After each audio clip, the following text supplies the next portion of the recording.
Hello, punta tayo ng Ride Manila ngayon. Baka kung ano mga nangyari last week. Yung radio ng sasakyan namin, nasisira na yung signal dun sa FM. Kaya pinatingin ko siya, nakita ko pwede pala siyang kabitan ng ng head unit na bago. May CarPlay, may dashcam. Ganda sana. Kaso naisip ko, hindi ko naman siya ginagamit palagi. Every weekend lang. Pero ganda sana. Next time siguro. Madalas ko gamitin pa rin tong motor kasi mas madaling dalhin. Yung habang nag-iikot ako, nakita ko ata si Biyaherong J. Uy, ang laki nito.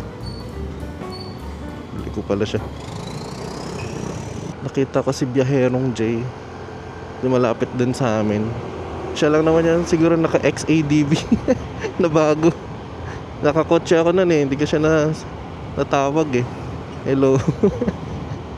Ano pa bang nangyari? Punta kami ng Zambales. Kumain kami sa Anibea sa Pampanga ni Tin. Sarap din. Yun yung nirecommend sa akin ni Weekend Warrior. Sarap naman din.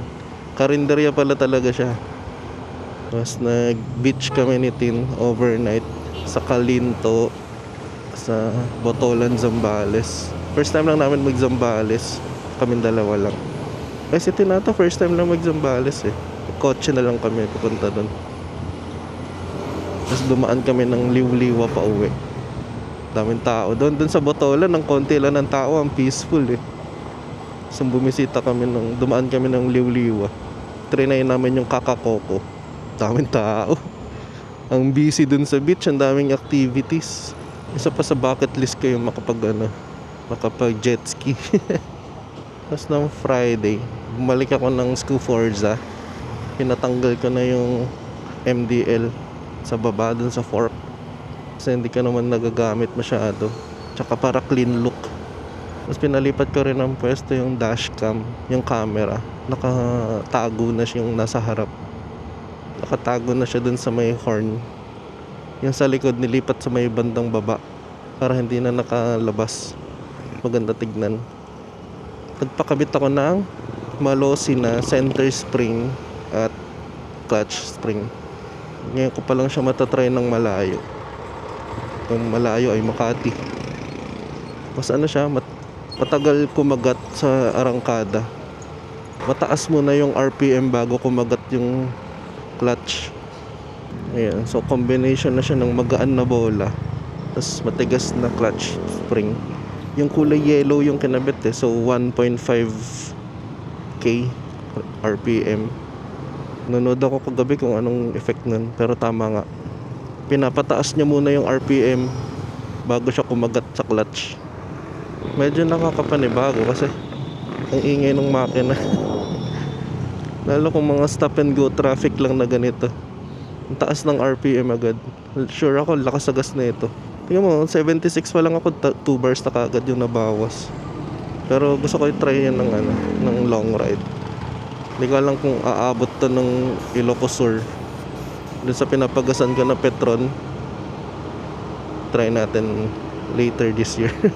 Yung gas consumption. Magandang upgrade na sa akin siguro yung magaan na bola. Pero itong clutch spring tsaka center spring kahit hindi na. Kahit stock lang okay na. Nag-comment din sa last na video ko eh, naiilang daw siya sa kulay nito. Pag nagda-drive ako, hindi ko siya napapansin kasi nakatingin ako sa harap. Pero pag nag-i-edit ako, napapansin ko na siya. Hapon lumabas ako.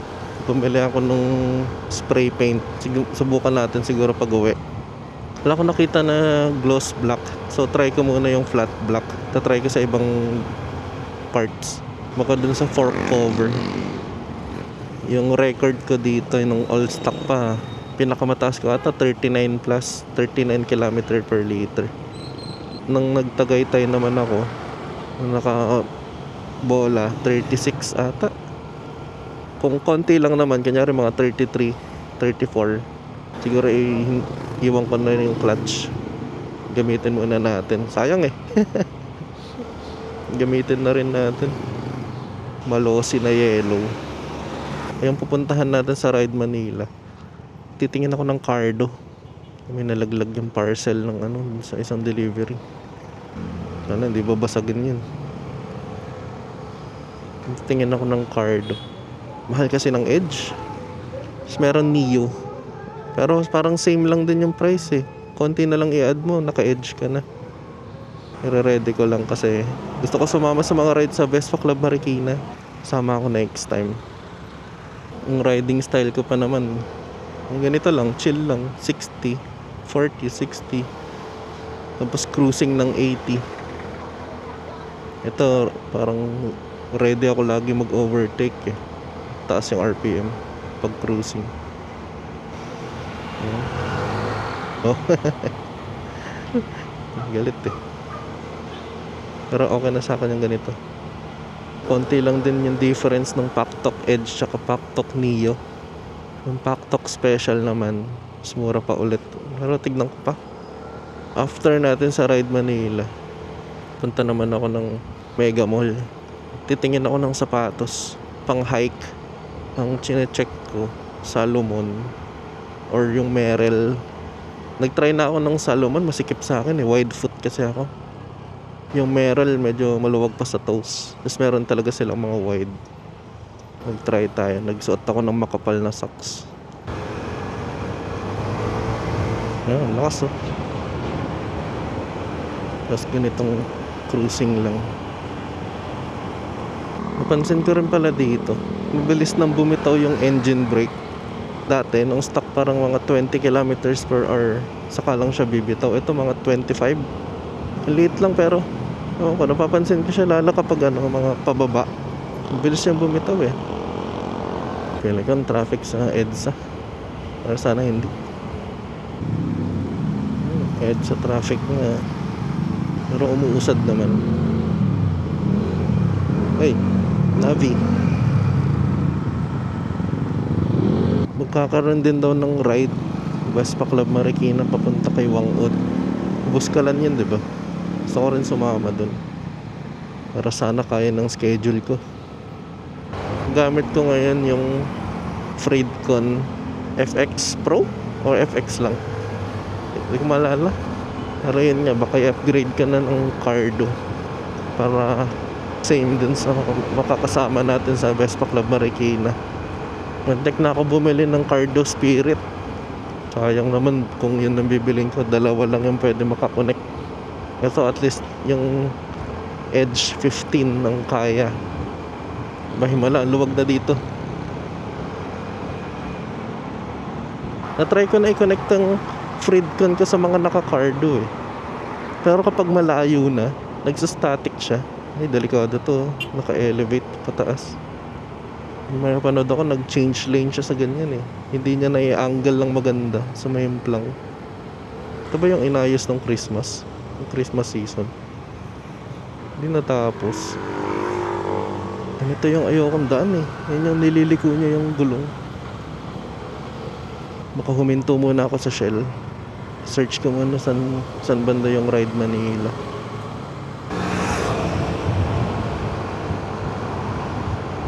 Layo pa pala nun. Yung traffic pa pabalik. GG. Saka may ibang daan pabalik ng Mega Mall. Dito ba yun? Tama ba ako? On the right, tent room. Ayun, Ride Manila, kabila. Okay. Uy, may Vespa. Uy, Vespa rin.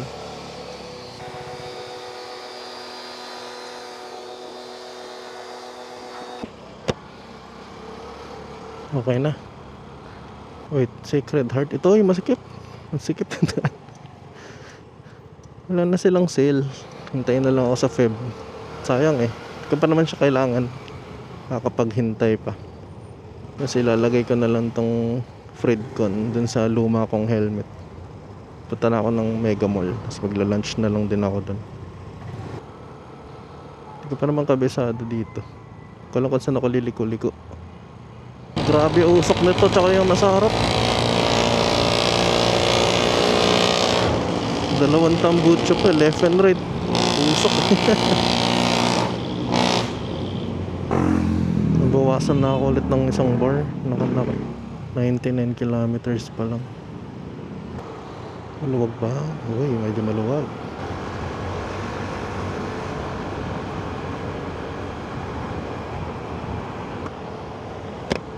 Saan ba ako dapat? Yung entrance ng parking. Hanapin ko muna yung parking. Tapos kakain ako ng lunch. Ayan, tapos na. Kabili na akong sapatos. Bumili ako ng Merrell Moab Speed 2. Ayan, para may pang hike na. Tapos Gore-Tex siya para waterproof. Pwede ko rin gamitin pang motor to. Bumili rin ako ng pop socket nitin, yung replacement. Nag-crack na kasi yung rubber pag ino-open. Tsaka fountain pen. May sale sa Scribe. Binilhan ulit si Tin. Ngayon, punta muna ako ng 1975 burger. Order si Tin online, tapos pipick upin ko na lang. Ang dilim ng langit dun, oh. Ang init naman. Lapit na mag-summer. Pero sabi, hindi daw gaano kainit ngayong taon kaysa yung last year. Pero mainit pa rin yan. Ang init.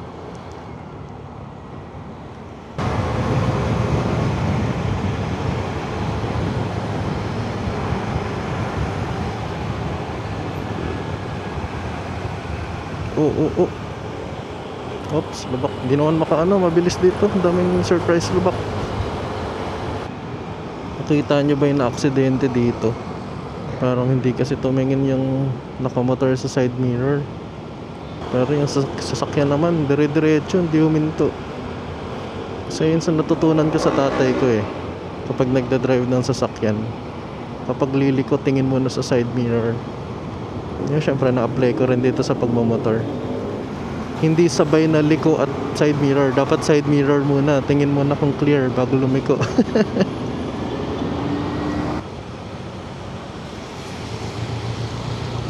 Mag-U-turn na ako dito. Doon dapat eh.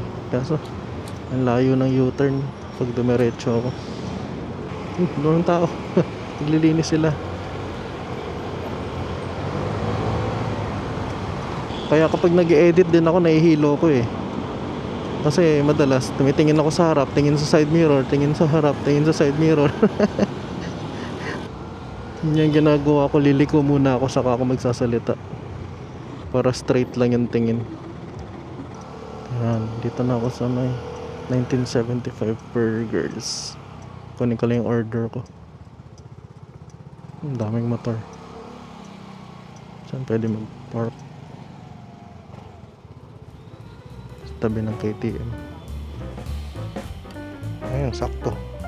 Wala akong dalang ring gear. Masenso na silang ganda na ng kainan, no? Hindi na bato-bato.